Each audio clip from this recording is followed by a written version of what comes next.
welcome to Solosaurus, a podcast about one-player board and card games. My name is Brandon Waite. And my name's Carter Mackey. And this is episode 50, where we are talking about a game starring the hulky armor boys of West Europe, Paladins of the West Kingdom. We will get to that review in just a few minutes, but first we are going to start the episode like we always do by talking about the news. And we have just a couple of news items for you this week, and they come to us, as always, from tablefor1.me, which is aggregated by Frederick Schultz. If you've never checked out that website, it's a great place to find more news about solo games, so check that out, tablefor1.me. And the first bit of news for this week is that Tau Leader Games has announced a new game called Deep Space D6 Armada. Deep Space D6, is that something you've ever heard of before? Nope. Okay. Solo-focused dice game where you are basically controlling the crew of a ship that's under fire, and it's almost entirely combat-oriented, is my understanding. Okay. Like a very quick-playing dice game, basically. It was well-regarded, then hard to get a hold of for a long time, and it's just kind of gone in and out of print. This looks like, I thought it was originally an expansion, but I think it's a sequel. That looks like maybe you can also upgrade your ship parts over time. So maybe it still has that same kind of quick playing aspect that the original had, but now you can actually have some growth over the course of the game. Okay. Yeah, it looks pretty interesting. It's on Kickstarter right now and it plays 1 to 4 players this time. So if you liked Deep Space D6 or had a passing interest in it but never caught it at the right time, this might be one to check out for you. This is Deep Space D6 Armada. And the second and final bit of news for this episode is that Return to Dark Tower is now on Kickstarter from Restoration Games. And this game looks bonkers. Man, that tower looks crazy. Man, it really does. Sauron could live in that tower. It's enormous. It has flashing red lights. You put skulls in the top. It's everything you want in a tower. This game has, at the time of this recording, raised over $2.7 million on Kickstarter. We're talking about $2.7 million for a company that's made like 5 games at this point. I mean, they were responsible for some pretty big hits, like Downforce was one of theirs that they restored in the last couple of years. They focus on taking older games, revamping them. They find games from your childhood and make them cool again. And I always thought the original Dark Tower looked so cheesy and great, but this new one just looks flat out awesome. Yeah, just that tower is just so chunky and big. I don't know. That's all I can think about, and skulls falling out of it and destroying things. Oh, man, it's so good. It's expensive. Mm-hmm. If you want to spend $125 on the core game, you can find it on Kickstarter right now. And visually, it's very impressive. That tower is obviously a very cool set piece. But I kind of think that there might be a good game behind this. I mean, this is designed by Rob Davio and Isaac Childress. Isaac Childress is famous for doing Gloomhaven. That's a powerhouse team if ever there was one.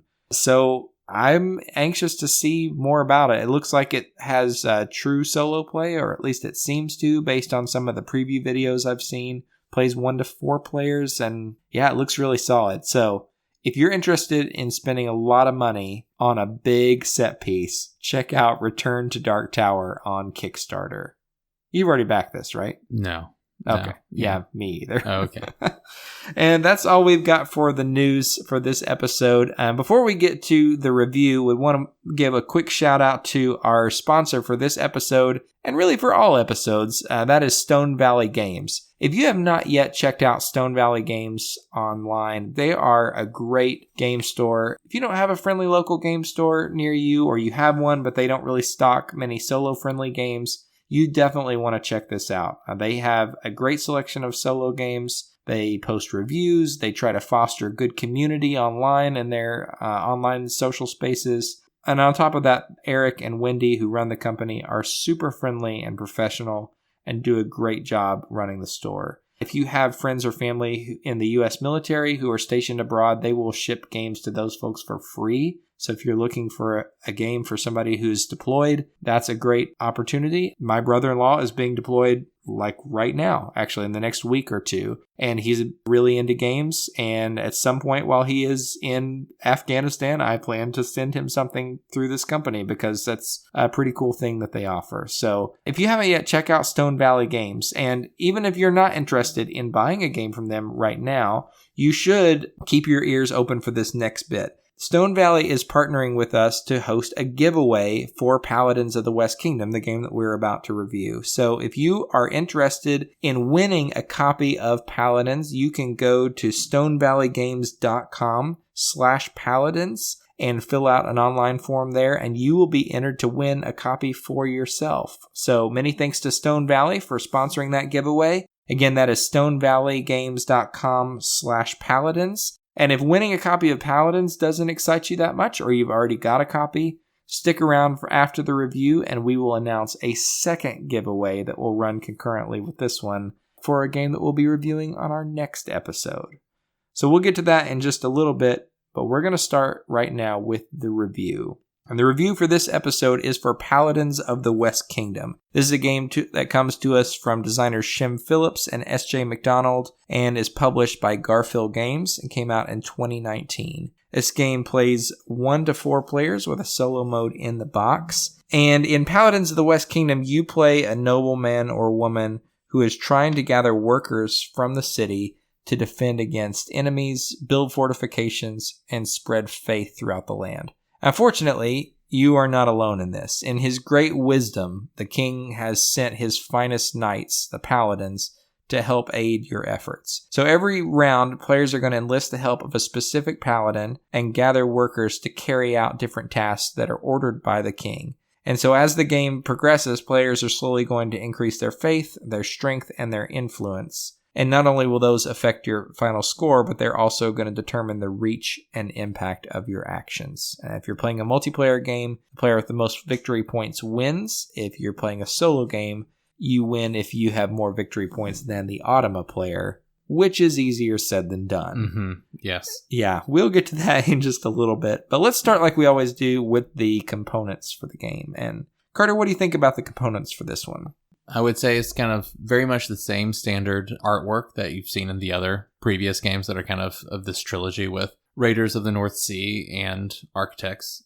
Yeah, same good art. The board art is fine, but the character art's very bright and kind of stylized in a good way. Lots of wooden pieces, all high quality. They can look a little samey, even though they're different based on which pieces you're talking about, but yeah, the cards are all like good quality. The boards aren't well made. They like fold and they don't seem like weak or they're gonna come apart or anything like that. Yeah, I agree. I mean, overall, it's a very nice package. The card quality is great. Like nice heavy cards, linen finish. Mm-hmm. I really like all that. The artwork from the Miko is something that a lot of people love.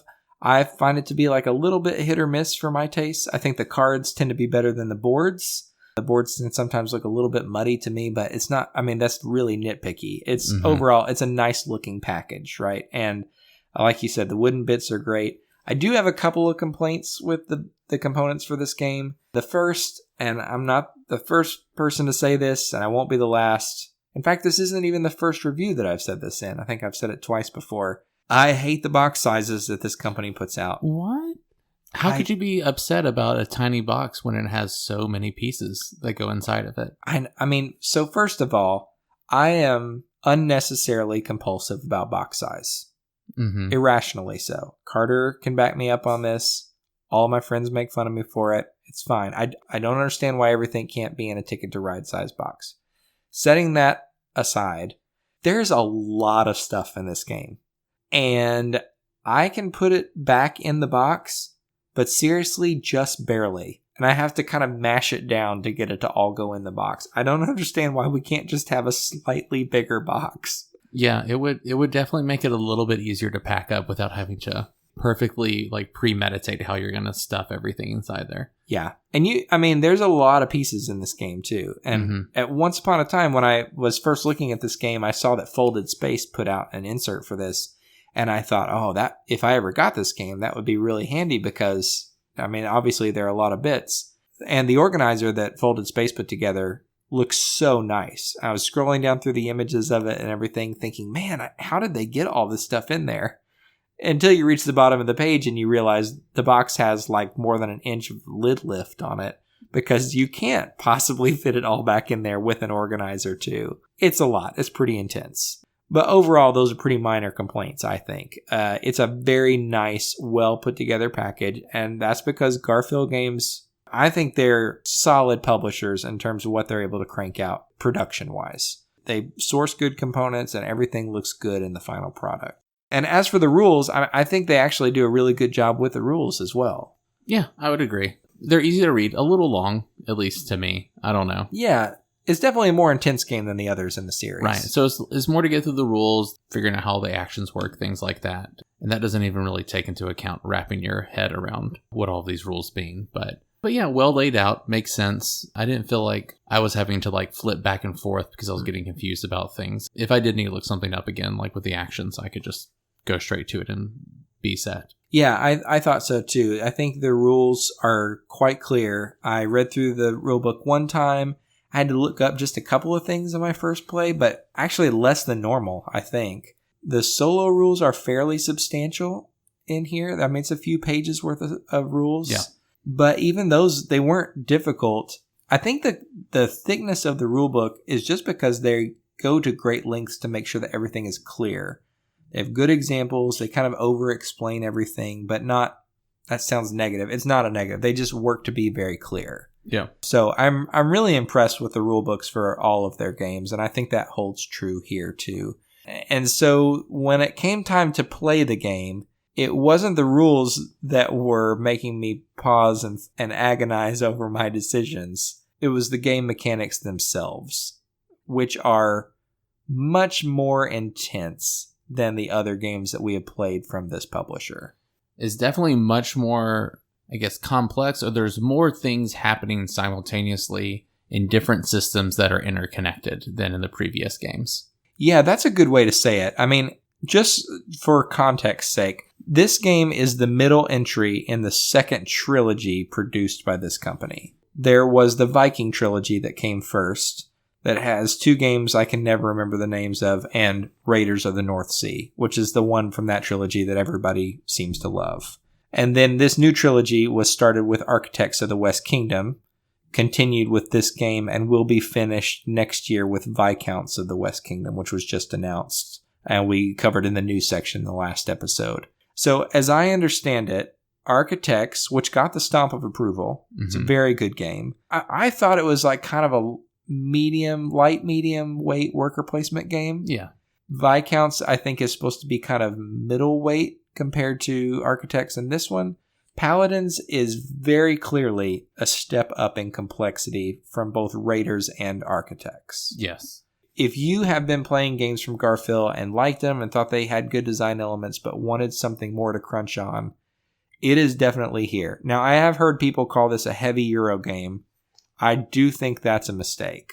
Yeah, I just think that's wrong. Yeah, it's not a heavy Euro game. It's a solidly medium weight plus Euro game. Yeah. And we'll get into that more in just a little bit, but just to give you an idea of what you're wading into here if you get this out, there is more going on than usual. You get that impression as soon as you set the game up because, first of all, the game takes a minute to set up. It takes a while to set up. It can be kind of fiddly to set everything up. And I will say, whenever I got it out, I don't know if it's just being deceived by the tiny box, but I was not expecting it to take up quite as much space as it did. It's an intense table hog. Mm-hmm. There are lots of cards to be put out, lots of little pieces that have to be put out on individual player boards and things to be set up in the center board that occupies the table. And yeah, it's way more intense on the table than I thought. But that's because, like you said, there are a lot of different interesting interconnected mechanics going on in this game. And in fact, there are too many for us to really cover in depth. So we're going to kind of hit the high points that separate this from an average worker placement game, I think, and then move on to the review from there. So the kind of basic flow for this game is that at the beginning of every round, you are going to pick a Paladin card. So you have this deck of cards that I think has maybe 12 Paladin cards in it. Oh, God, I can't remember now. Yeah, our memories are terrible. You're going to pull 3 cards from this deck, pick one, put one on top of the deck, meaning that you'll pull it next turn, and put one on the bottom of the deck. What's really interesting here is that what you pick is going to determine kind of your special power for the round, what thing you're going to be good at for the round. So in lieu of having like in lieu of having asymmetrical player powers that are really powerful, every round you're kind of picking a different player power for you that'll help you for that, your goals for that round. And I have never really seen that done before in a worker placement game, I don't think. Yeah, nothing comes to mind in the way it does with this. I mean, I guess you kind of have that in Puerto Rico. Yeah, it's definitely like a role selection kind of aspect, but yeah. In addition to this little player power, it's also giving you like stat boosts for anywhere from 1 to 2 of your main stats. And then also on top of that, telling you that you'll get 2 different, colored workers that'll change depending on which paladin you pick. There's definitely way more than something like Puerto Rico or other kind of role selection games. All of those different elements tied into it. And then just the thing that really takes it to the next level for me is the putting one on the bottom of the deck and one on the top of your deck of the other 2 you don't choose.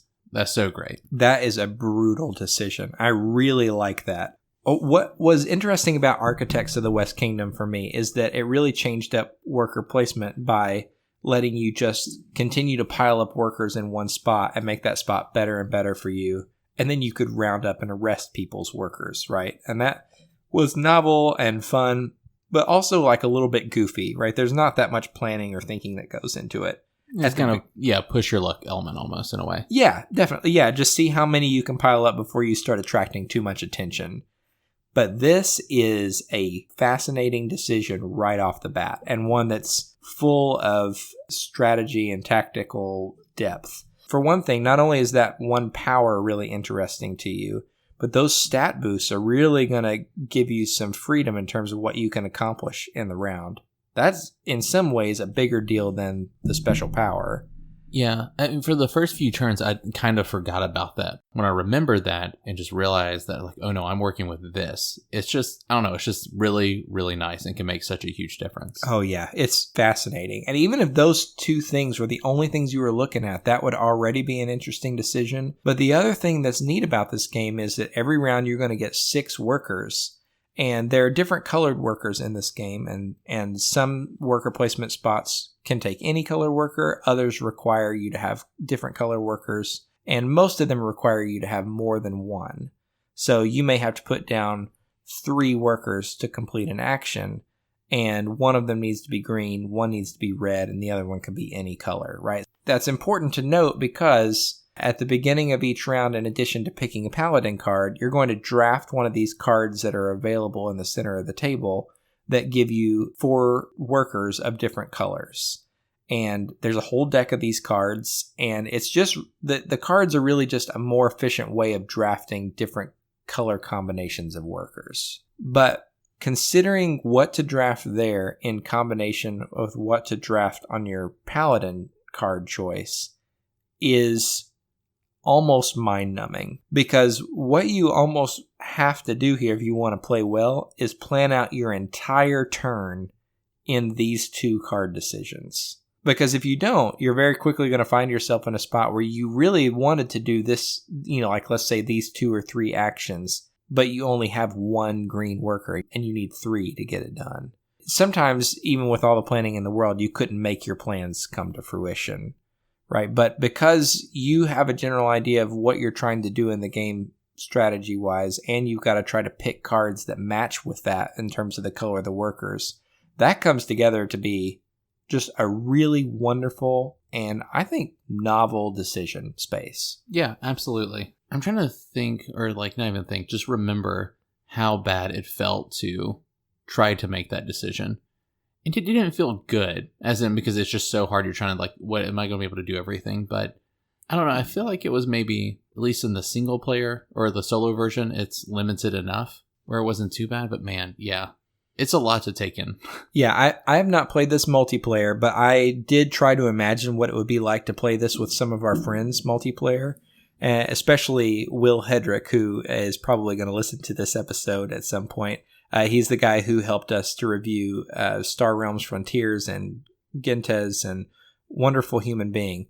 He does really like to analyze everything, though, and I think if he was presented with this decision right up front, he would be almost frozen. I mean, if you're the type of person who really likes to plan out your turns and be thoughtful about it, you could sit here and agonize over this for a while, I think. Yeah, there's a lot to think about. Especially, I feel like even earlier on, you don't really have quite a strategy yet. You don't know what you're going for, and you're just kind of everything is open. It can really be that much harder. Yeah. At least if you're playing solo, you are at the table by yourself and you can just take as much time as you need, right? Mm-hmm. There's not the social pressure element. But I really thought that was interesting. I liked that mechanic. I've actually never played Puerto Rico somehow. But what? I know. I don't know. It's almost like, how did you avoid it? It's kind of like, I don't know, weed. Nobody ever offered me any, right? Oh, okay. Yeah. You button your shirts all the way to the top long enough and nobody offers you any. But somehow nobody's also ever offered to play Puerto Rico with me. So okay. I have played with this kind of mechanic in Rising Sun before. I thought it was fascinating there in that system. Meshing it up with worker placement really is a good combination, I think. Mm-hmm. And that's true because the worker placement in this game is thoughtful and different compared to other worker placements. And by that, I mean the choice of which actions you're going to take is made more complex by the fact that you do have different types of workers, and the different actions that you're trying to take have different worker requirements. And that comes together to create just a more complex package than what I'm used to, I think. I'm used to, you take a worker, you place it down, you get the resources. This is not that. You're going to be placing out your workers to take actions, and you're going to have to pay attention to those color requirements. But another thing that makes this game a little different is you're most of the time not taking actions on some main shared board. You're taking them on your personal board. And that is interesting because you end up blocking yourself because you would really like to take most of these actions multiple times to get the most out of them, but suddenly you can't. And there are a few shared action spaces on this kind of central board that will be revealed during the course of a game, and you will want to compete with other players for those. But the thing I was surprised by most with this is obviously the color-coded worker thing is not entirely different, but different from a lot of worker placement games. But I was surprised by how much I got in my own way with this one. Yeah, you really do. And you can kind of, get around that by removing some of your workers every now and then through, is it prey action? Yeah, you take the prey action and you can remove all the workers from one space. Right, which is just like another thing to think about. But you definitely get in your own way because it's definitely a game where you want to specialize with the places that you're going to try to get points. And it's harder to get points in just one area if you're blocking yourself to kind of continue in that area. Yeah, it is very interesting. And you may want to take one of those actions again, but then are you willing to give up one of your black workers in order to take the prey action and clear the spot? I mean, giving up a worker just to free up a space is kind of a tough decision to make. And then there are also spaces that let you convert one of your workers into I think they're called scoundrels. It's kind of purple wild workers that you can get. I can't remember the name, but yeah, that you've got that option available to you too to give you a little bit of flexibility. But if you take one of these scoundrels, you also have to take a card that may give you some money because you're connected to some people who have some shady dealings. But every now and then there's going to be an inquisition, and you may have to take on a debt card or some kind of negative penalty for having one of these things. There are some really interesting decisions to be made there in terms of what color workers need to go out and what spaces are blocked and how I can overcome those things. But also several spaces on the board are just what you'd expect from worker placement, right? There's getting more provisions. There's getting more money. There's, trying to get some of that basic currency of the game up and going. But one other thing that surprised me about this game was how many spaces are oriented toward trying to make future actions more efficient. So, for instance, there's one place on the board where you can go and take an action, pay some resources, and you place out this little green house, take it off of its little track take a reward for whatever is revealed underneath it, and then you can put it on one of the other worker placement spots on your board. And it basically takes the place of that worker placement spot for the rest of the game. So now instead of 3 workers to take this action, it only takes 2. And I thought that was a pretty clever idea. I like the idea that you can make yourself more efficient in terms of how many workers you put out over the course of the game. Right. Very, very similar to Orleans, with being able to automate spots with little cogs in the workshop.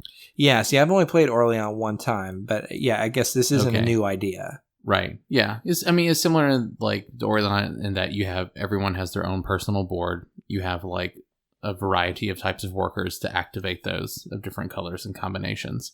And some of them you can automate. It's obviously doesn't feel anything like Orleans, but yeah, it feels good to make those spots efficient, especially because I would say, unlike Orleans, getting workers they are a precious resource. They are a precious resource. If you're starting with 6 at the beginning of the first round, and some of these actions take 3 workers to do, you may only be taking 2 actions in the course of a round. Now, if you're smart and you play your workers right, I was surprised to find that there are plenty of ways to get more workers during the course of a round. So it would not be unusual to eventually get to a place where you are, taking an action that gives you maybe another 2 workers. You may have a total of 9 or 10 workers to place out in the round, even though you started with 6. That feels good to me. I like the idea that you can actually grow your worker pool in the course of one round like that, and end up with a bigger turn than you expected. That feels good. And it feels a lot more satisfying to me than that kind of traditional way of handling worker placement where you can go and take an action to get more workers. Yeah, to permanently increase your pool or whatever. Right, but then you'll have to feed them later or some dumb thing like that. Yeah, I know how much you love feeding. Ugh, I hate that. I hate that whole mechanic. This is, to me, a much more interesting way to handle that kind of worker placement pool increase or decrease. So I like that idea. Yeah. I'm neutral. I don't mind feeding. I don't mind this. It's just kind of what comes with these games. Yeah, I think so too. Those to me, though, are the things about the game that are that are kind of the standout elements mechanically, I would say. And I like that seems to be something that Garfield Games is interested in, is figuring out how to innovate on the actual placement of workers and the management of your worker pool, right? Because in Architects, you start with this huge number of workers, and then you slowly lose them because they get thrown in jail or whatever, or you place them permanently down to get victory points. That was really fascinating. I like that a lot. And even in Raiders, which I am kind of cool on and didn't really care for that much, I liked that you placed down a worker and picked up a worker and take both of those actions in one turn. Yeah, I thought it was interesting, and I applaud the effort to try to come up with alternate systems. Raiders, it didn't really work for me personally, but I did like how they did it in Architects. Yeah, I think they do try to be thoughtful in how they innovate on the worker placement thing, which I really like. That's admirable, and they do end up doing things that feel different. Most of this game does feel different in terms of how you place the workers down, but what you actually do with the workers, action-wise, for me, doesn't feel that different from any other Euro out there. No. You're going to take some actions to go and build fortifications, right? That'll get you more resources and strength or faith or inspiration or whatever it was. Those different 3 stats that you want to manipulate during the course of a game, and it'll get you points. You can go and attack outsiders, and you can get a special kind of one-time bonus. Or if your faith is high enough, you can go out and convert them and get special in-game victory point bonuses. You can go to villagers, and you can pay them to bugger off, basically, and get a quick little one-time bonus. Or you can recruit them into your pool and get a little bump for the rest of the game from whatever their ability happens to be. The core of the game is really trying to do a good mix. And this is from somebody who's not good at the game, right? But it seems to be trying to do a good mix of getting enough villagers and in your pool that you have a little bit of an engine going between that and the little buildings that you place down on your player mat. and then taking a mix of those kind of immediate benefit actions like dismissing villagers or attacking outsiders, but also not entirely neglecting the conversion aspect where you have those in-game victory conditions that are going to get you more points later on. And it's not that it's not bad or uninteresting or anything like that, but that part of the game to me felt a little more run-of-the-mill maybe than the other part. Run-of-the-mill and you mean just the way you collect victory points, basically? Yeah, the way you collect victory points and the way you try to balance, long-term strategy with short-term benefits and that sort of thing. And that's fine. Not everything needs to be an innovation, right? Innovating a little bit and keeping elements that are familiar is actually, I think, quite a good thing most of the time. But the thing with this game that I found challenging was the right side of your player board in particular is dedicated toward those kind of big actions that are going to make the difference in whether you win or lose the game, where you need to have enough inspiration, for instance, or influence. I can't remember what the blue stat is to build a wall. Right.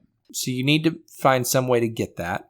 And if you do it, then it's going to give you some red stat, which is strength, right? And then there's another action space that's going to require you to have a certain amount of strength, and it might get you faith instead. So there's very clearly a set of maybe 6 actions on this board that require you to have one stat, and if you do, it will boost a second stat. And they interlock and depend on one another, obviously. And that piece of the game seems to be where it's most crucial to get a good engine going. I just could not make it happen during my plays of this game. Yeah, I would say I feel like the more you play this game, the easier it will be to kind of manage that. But this was the part that I felt like I had the hardest time wrapping my head around what I needed to be focusing on to even accomplish my strategies. It's not simplistic just to try to maybe go up a couple of tracks or to accomplish some things. You kind of have to understand how the systems are really going to affect each other of these different tracks, or getting certain things are going to help boost you in achieving other goals. I felt like everything I did was very clunky and very inefficient for a lot of it. Yeah, I did too. And my plays of this all turned out that way, where I just felt like I could not quite get something going that really clicked for me. And I mean, I know other people feel differently because I've watched reviews where people felt like they played a game or two and then they could get a strategy going that was really clicking for them. And they felt like this was a game that made them feel smart for coming up with a good system. Maybe this is more a reflection of my own intellectual shortcomings or something like that. But I felt like I never quite understood how all those systems really meshed together and depended on one another in a way that helped me to make smart gameplay decisions. And usually I can do that. Yeah. I don't know if this system is slightly more obtuse or I am or what, but that piece of the game just does not come together in an obvious way, in my opinion. Yeah, I would agree. And it doesn't come together in an obvious way, I think, just through looking at the mechanics, and there's nothing in the theme that really helps kind of, I guess, give an intuitive sense of how it connects or works together either, at least for me. Yeah, I do think that it's helpful that in the center of the game board, you're keeping track of the length of the game by flipping over these different cards every round that will give you, for the first 3 rounds, different in-game goals to try to strive for. And having those in-game goals appear not all at once, but one at a time was, I think, helpful, because it did help me to kind of focus my efforts a little bit and try to drill down in one particular area. Although, by round 3, you may be seeing a card flip with victory point conditions that other people have been making advancements toward by accident, and you've been ignoring almost entirely. Similar to the round C cards in Newsfjord, right? Like how those don't come out until the 4th round. I think that has its pluses and minuses. For me, it was helpful that it helped me just to focus for a little bit in one direction. And this is a game where I think you need some direction. Yeah. So that was kind of nice. And it was helpful, too, to have those King's Favor actions in the center of the board, which they felt to me to be quite a bit more straightforward, and also were the actions that made me feel like I was accomplishing the most on my turn. Yeah, I would agree with that. It definitely gives you the direction, and it's a nice little like solid point bonus. Because I guess I'm thinking about those tracks, and they really don't give you many points until you get close to the end. Yeah, you mean the different point tracks, or like the different stat tracks where you get points? Yeah, I think that's true. Yeah. So you have to really be kind of concentrating on one if you want to scream up there high enough to get a decent amount of points from it. Yeah, but the trick is that you really need to invest in the others too if you want to have any hope of getting up high on the one. Right. This is where the Paladins come in because, for instance, if you want to go and attack an outsider, if you don't have very much strength, you're only going to be able to target the outsider in the very first, 1 or 2 spots. But those might not be the ones that are best for your strategy. If you've got more strength, you can attack maybe any of the outsiders who are available and get those benefits. Even if you're not concentrating in strength, it's nice to be able to get that little stat boost from the Paladin. That was a really clever idea. Mm-hmm. So even somebody like me who never really got an engine going, I still had some options available to me and felt sometimes decently strong and capable because of those cards. Right. So you really do get that sense of, even though it's not a strong thematic tie, I would say, that sense of like somebody who is kind of legendary status coming to your aid, right? That's and that comes through pretty well in the game. But overall, I just feel like this is the kind of game that's very hard for me to wrap my brain around, and I guess that's why people call it heavy. It didn't come off as heavy though to me. Like, it was hard to wrap my brain around, but not because it was like a really sophisticated, complex system. It was just kind of, I don't know how to convey it well. Yeah, I mean, if you play... So for me, Lisboa is one of the best heavy games out there. Yeah. Vito Lacerda, amazing designer. He has these very complex, deeply integrated systems that do take a few rounds to get your head around. But I think after that, you have a pretty good understanding of how things work. And by your second game, at the very least, you definitely know how it all works. And you can hum right along and feel like you're really accomplishing something. In this game, it just doesn't feel that clear to me how things interlock and what the best path forward is for making them work well together. I guess that's a good way of saying it. It's not that the systems are overly complex. They just seem a little like opaque. Yeah, there's definitely a lack of clarity here, at least, again, this is just from my perspective. But it's not a bad thing. It's just that it made it harder for me to wrap my head around. And that made the game more difficult for me than I expected after reading the rulebook. Now, one thing that I would say was very clear and worked very well was the solo mode for the game. This is, in my opinion, the best Automa bot that Garfield Games has come up with to date.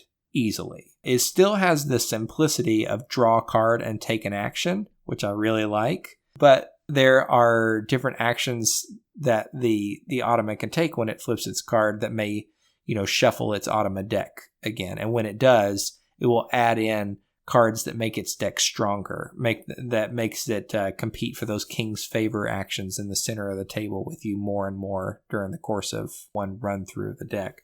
I really liked that.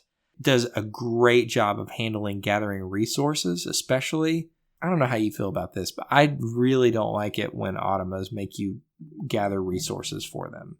Yeah, and they're just stockpiling tons and tons of resources. Yeah, it feels demoralizing, and it's also just fiddly. Right. What this game does that is so brilliant is whenever you need to gather resources, there's this little track that you move a single cylinder down this track.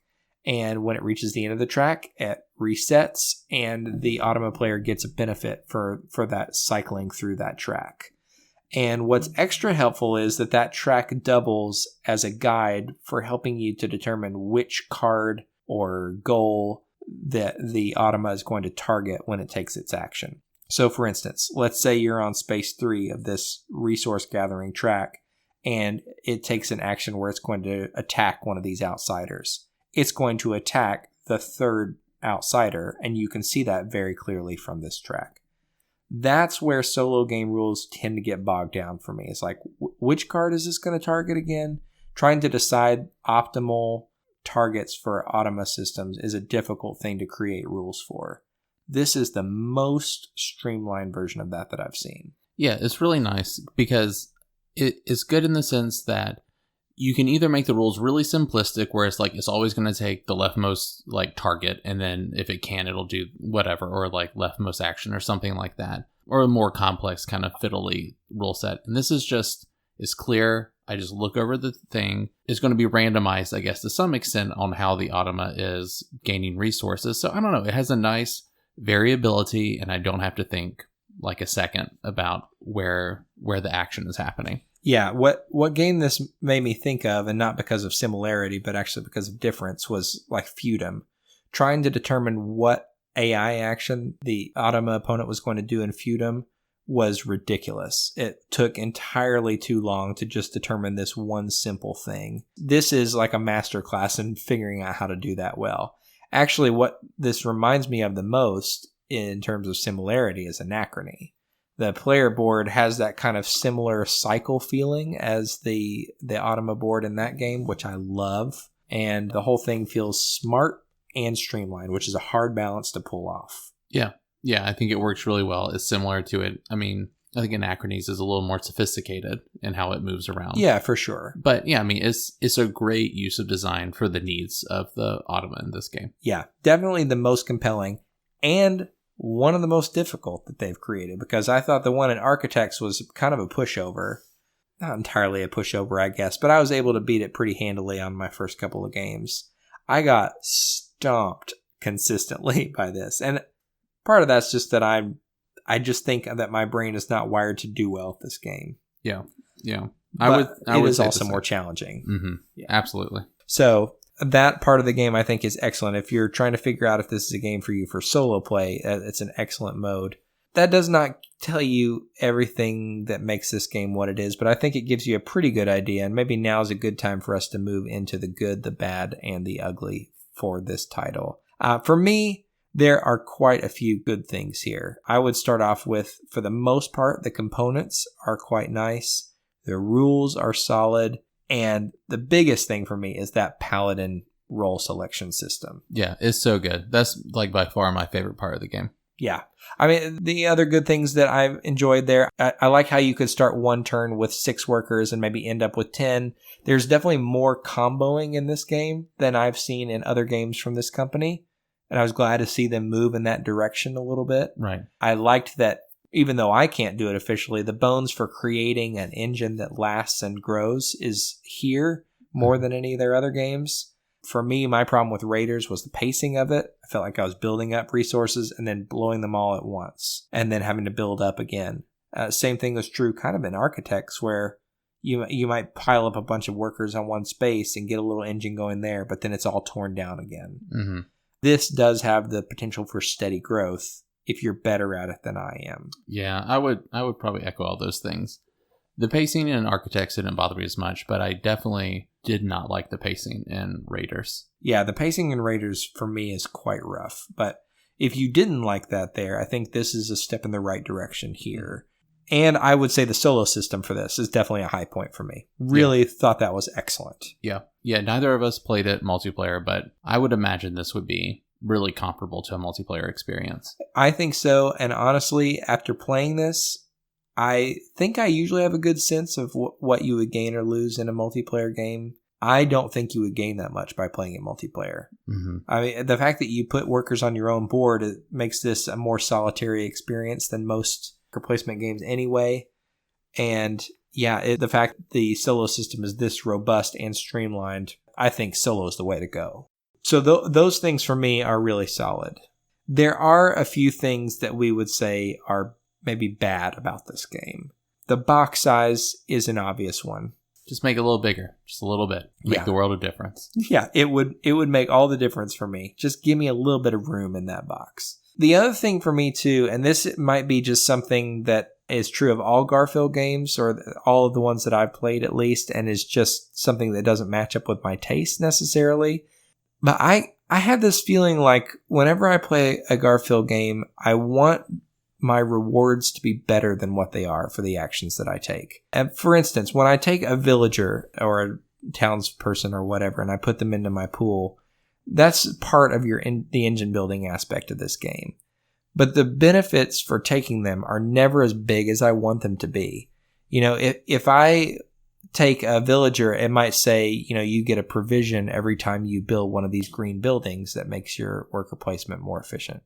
That's nice, but it doesn't change the way that I look at the board, right? That's what you were saying right before we started this review. They're always nice little incremental bonuses, but they never really make the difference in any really shorter. I mean, I guess they technically do long term, but it's such a small little bump. It's hard to detect how they really sway things, because I feel like I will still end up needing more resources than what they provide. Yeah, I mean, that the game definitely intends for you to have more than one, I think, so that you can try to stack some of those and find some synergy there in a way that really helps you out. But I never was able to create that synergy with mine. Part of that is luck of the draw. Part of that is also just that, sometimes the ones I would need to do that were out there and they would be taken. Right. But I don't really want to take 3 or 4 actions to get what feels like a decent little bump out of these cards. That's something that just for my personal taste, I don't really care for so much. When I think of game powers that make you feel different from the other players, I want them to feel like game-breaking powers. Yeah. For all the things that I don't like about Marco Polo, you can go back and listen to that review in episode 3, I think, if you want to hear our thoughts on that. The player powers in that game were awesome. Mm-hmm. Because they felt really different and strong. If this game had some really strong asymmetrical player powers that really shaped your strategy and helped you to see the board in a different way, I think that would really make this game sing for me. Yeah, it would add a new level of depth, or just like interest, and just kind of draw me in more. Yeah, and I think also give you some direction in how you would build an engine with those interlocking actions on the right side of the board too. I think that could be very helpful. But as it is, all the rewards in these games seem so incremental to me. I feel like the pacing could be helped by changing that up. Yeah. And as a result, the game for me feels just too long. Yeah. It just feels longer than what it should be for the kind of, I guess, weight or just the way the game feels overall. Yeah, your mileage may vary on this. My first game took me just over 2 hours, it feels like way too long for this weight class of game, in my opinion. And I think it's a mixture of things for me. I mean, part of it is that I was really struggling to get my engine going. I was trying to think through my turns a little more than I normally would playing solo. Part of it is the pacing and me just trying to figure out how to make things work when I'm not feeling like I'm getting enough resources. The other piece is that I realized maybe on turn 2, if I don't think through exactly what I'm going to do with these workers, then I'm not drafting well, right? Mm-hmm. The game rewards analysis paralysis. And if for some people that's not going to matter, right? Some people like to just sit and pore over a game and puzzle over it. I want them to move at a quicker pace than that. Yeah, I think I definitely fall into that camp also. And again, it may just be a personal taste thing, but for me, that goes in the bad category. I don't really have anything that I would put in the ugly category. Yeah, here. me either. The things that I mentioned, I think are not really design flaws. I think they're personal taste issues. And that's why when you look at top 10 lists for the year, or like recently on the Dice Tower's top 100 list, you see Paladins of the West Kingdom ranking very, very highly on many of those lists. People are loving this game. I am not one of those folks. No, I feel good for them, for everyone who loves this game. Yeah, I don't hate it. Right. I don't. It's not a bad game. I don't hate it. I would play it again. Yeah, I wouldn't even say that I dislike it. I would play it again as well. It's just not a game that really grabbed me. Right. There was something about Architects that was the perfect combination of like cool innovation in worker placement and also very speedy gameplay, very quick AI system that all worked together well for me. The AI system here, many of the core mechanics are, I think, just better design. Mm-hmm. And certainly more interesting design, but you give up too much to get that for my taste. Yeah, I would agree. I still, in the end, just enjoy Architects better than this game. I think I do too. We may be in the minority on that one because a lot of people seem to be liking this better. So this is not going to be a game that gets the stamp of approval for us, because for that to happen, it needs to be a game that we really love and that we would recommend playing and that we would recommend buying even if you only ever played it solo. I can say that if you think this is a game that matches your taste and what you want out of a Euro, it's definitely a good buy just for solo play. Mm-hmm. It's just that it's not grabbed me in the way that I really wanted it to. So if you are looking for a game that is heavier than Architects or Raiders, gives you more to crunch on, if you like role selection, if you like worker placement with different kinds of workers, and if you like this series and the art of the Miko and don't really care about having theme that's strongly integrated, then I would say this is definitely a game for you, just as it has been for a lot of people. Would that seem like a fair assessment? Yeah, I think all that's fair. So that is all for our review of Paladins of the West Kingdom. One more bit of really big news before we go, and that is that we are going to be having a second giveaway. We already mentioned one right after the news section, but we're going to be running a second giveaway in partnership with Stone Valley Games for the game that we'll be reviewing on our next episode. And that game that we will be reviewing is Underwater Cities. And I know you are very excited about that because when I put up a post recently asking about which games people wanted us to review the most, this was far and away the winner. So if you're interested in Underwater Cities, we will be reviewing that next time. And Stone Valley Games is providing a giveaway copy of that game. So if you want to win a copy of Underwater Cities, you can go to stonevalleygames.com/cities.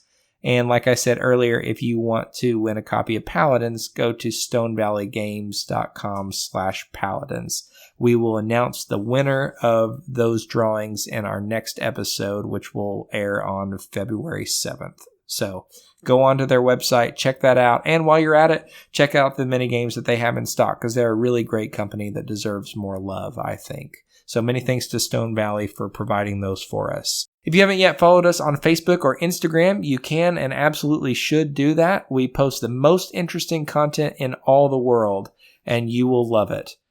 We don't really, but it's fine. It's pretty good content, and I still think you'll like seeing it in your feed. So go and follow us in those places. Our handle on Instagram is @Solosaurus If you haven't yet checked out the other shows in the Dice Tower Network, you should. We're a member of that network, and in fact, if you're listening to this week, I think you still have some time to get in on the Dice Tower Kickstarter. This is an organization that has done wonders for board gaming media coverage. The core Dice Tower podcast and channel is outstanding. They provide excellent reviews of games, and they have aggregated a huge network of podcasts that do a good job covering games from all different angles. So check that out at dicetower.com and look up the Kickstarter when you get a chance. And also, if you are on Board Game Geek and would like a micro badge to show your support for the show, we have one of those, and we are more than happy to spot you the Geek Gold that you need to get one. Just send me a message on there, and I will happily send you the Geek Gold you need to get that badge for yourself. All right, folks, that's all we've got for this episode. Until next time, my name is Brandon Waite. And my name is Carter Mackey. And this is Solosaurus.